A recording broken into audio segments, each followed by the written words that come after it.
Organic, unpredictable, unknown, lovely, beautiful, a sense of fulfillment. This is part of the pleasures of life and not the chores of life. Coming up on Daily Iowan TV, we have an update on the BB gun incident. And later, we take a look at student government's accomplishments this past year as they pass the torch to the new administration.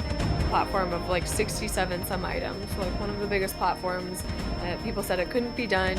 We achieved almost everything on the platform, which we're really excited about. And we take a look at one mother and daughter relationship that might be a little different than most. Things are winding down for classes, but is the weather winding down as well? Find out more on weather coming up. All that and more coming up. Daily Iowan TV starts now.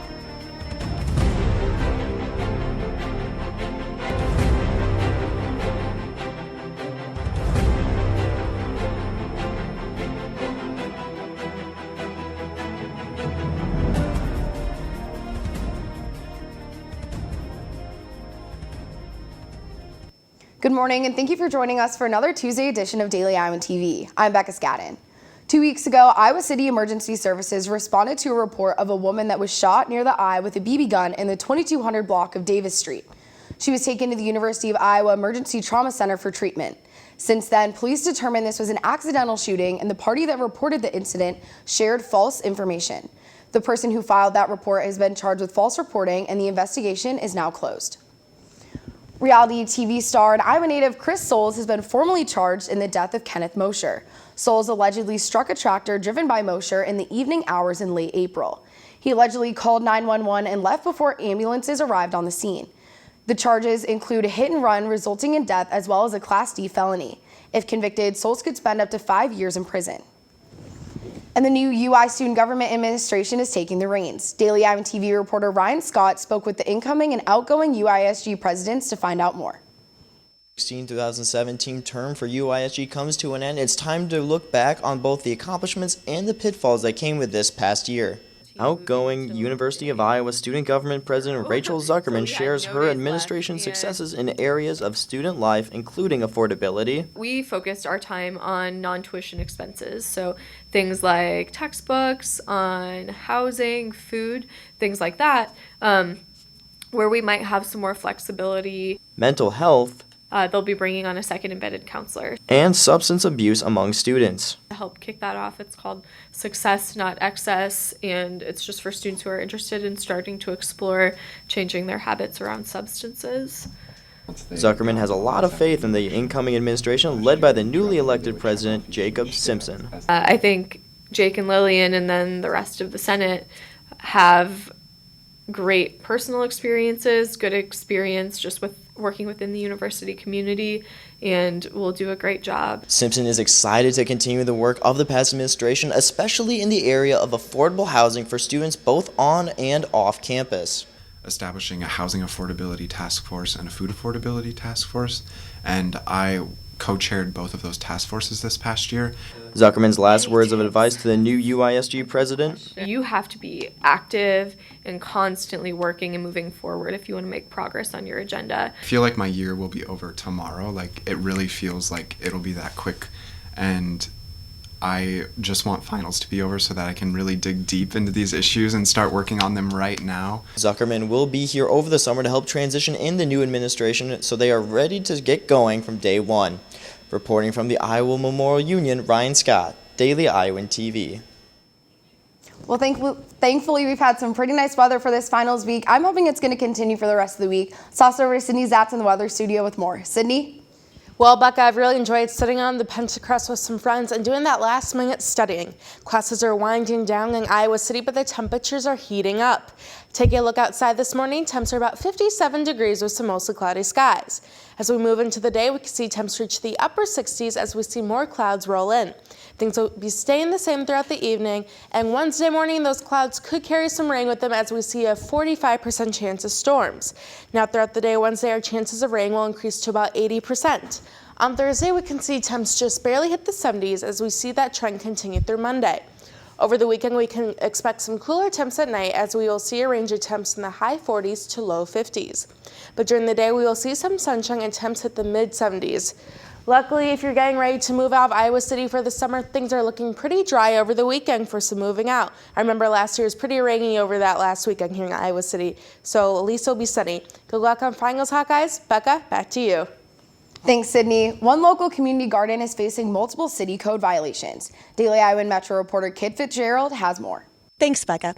Privately owned Gaias Peace Garden is facing multiple city code violations. The main violation being the public and educational use of a lot that technically does not have a principal use. While some of these violations have been addressed, Frank and Kirkpatrick hope to work with the city to keep the Peace Garden running as in. Back to you, Becca. Iowa City bus routes will be switching over to their summer schedule next week starting Monday.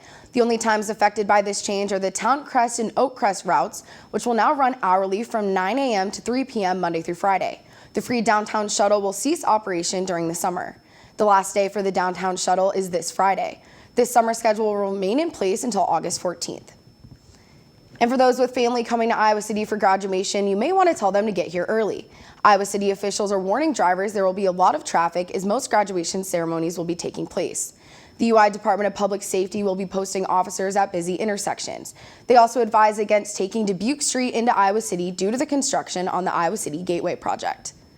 And as finals are winding down, some Hawkeye sports seasons are winding down too. Let's toss over to Taylor Cassian in the sports studio with more on those teams. Taylor? Thanks, Becca. Yes, it's crazy to think it's already the last week of the semester and most Iowa's team seasons are coming to a close. And along with Hawkeye sports coming to a close, the Iowa nursing students also finished up their college career yesterday. The pool was full on Monday afternoon, but not with the usual Hawkeye swimming and diving team. Scrubs were worn instead of swimsuits as the 2017 graduating class of nursing students took the plunge into graduation and into their nursing careers. These students celebrated with their dip in the pool directly after finishing their last final as Iowa Hawkeyes and as students. The plunge marks their first jump into the real world as they will walk across the stage on Saturday and receive their diplomas after many years of hard work. Congratulations to all the future nurses. Of nursing graduates 3 or 4 years ago started this tradition to take the plunge into their professional nursing career. And at the time, they worked with one of our faculty members, Dr. Jo Iowan, to do this, and she photographed it each year. And then Dr. Iowan passed away this last fall, so we've worked with the university and the Iowa City Camera Club to make sure that we can continue this tradition. But basically, they took their last final this morning at 10 o'clock. They finished it. All their nursing education is complete. All they have to do is graduate and pass the board exam and care for us in our future. So we're really excited that once again this class has decided to continue the tradition. So we just took the plunge into nursing after 4 hard years getting our bachelor's degree. It feels great to be done. It's been a lot of hard work and a lot of stress, but these people have all made it worth it and possible. Congratulations to all of the other seniors that will be also getting their diplomas this weekend. The men's tennis team qualified for the Big Ten Championship Tournament this season. Jacob Senstad has the story. The men knew they were going to have their biggest challenge of the year coming into the Big Ten tournament, playing a conference opponent they had already seen. Playing Penn State earlier, they lost to them 4-3. I felt really good. I felt confident. I was playing a guy that I had recently beaten, very good player, and it was a good win. I knew it was going to be a really tough match for us. But I was confident with the team. We had a good week of practice. It didn't turn out the way that we wanted it to, but everyone fought hard. Well, for me, it was my last tournament in college, last Big Ten tournaments. So it was pretty. I mean, it was pretty. I've done this four times now. It was pretty. I know what to expect, but it was also kind of sad to know it's my last conference tournament. So I tried to just give it all, not have any regrets. Just do everything I could the last days. It's always sad, you know, in the last match of the year, especially to lose, you know, 2 seniors like Robin and Nils, who, you know, they've been through everything in this program. They've been, you know, from the beginning when I first got here, where we hadn't won a Big Ten match and we weren't nationally ranked, all the way up until, you know, being top 40 in the country for a while last season, and having some big wins throughout their career. So, you know, we've been through a lot with those guys. They've put a lot of effort and blood, sweat, and tears into this program on the court and off the court, and, you know, they're going to be really missed here. I feel like I gave it all. I didn't get as many wins as I maybe wanted to, but I'm still happy with my with what I did, and I'm happy that I came here. While they may have lost in this Big Ten tournament, they do have things to look forward to next season with many new prospects and Josh Silverstein returning next year. Reporting from the Hawkeye Tennis and Recreational Complex, this is Jacob Senstead, Daily Iowan TV Sports. Stay with Daily Iowan TV next year for full men's tennis coverage for next season. The gymnastics season may be over, but head coach Larissa Libby finds herself indulged in another Hawkeye team as her daughter Taylor becomes Iowa softball's latest addition. Liv Corbett gives us a story. When it comes to gymnastics and softball, most would say there's no correlation between the two, but a mother and daughter relationship proves us otherwise. Being the daughter of a college gymnastics coach, it was no surprise that freshman Taylor Libby had her sport picked out at a young age. But what might be a surprise is the sport she fell in love with. I was not into the whole individual part of gymnastics. I liked the team aspect, and my dad kind of got me into rec softball, and so from there I fell in love with the game.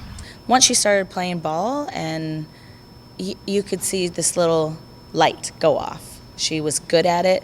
She was catching at 7. Once Taylor traded in the balance beam for the softball bat, the sport fit her like a glove. And just like her mom, Libby's heart was at Iowa.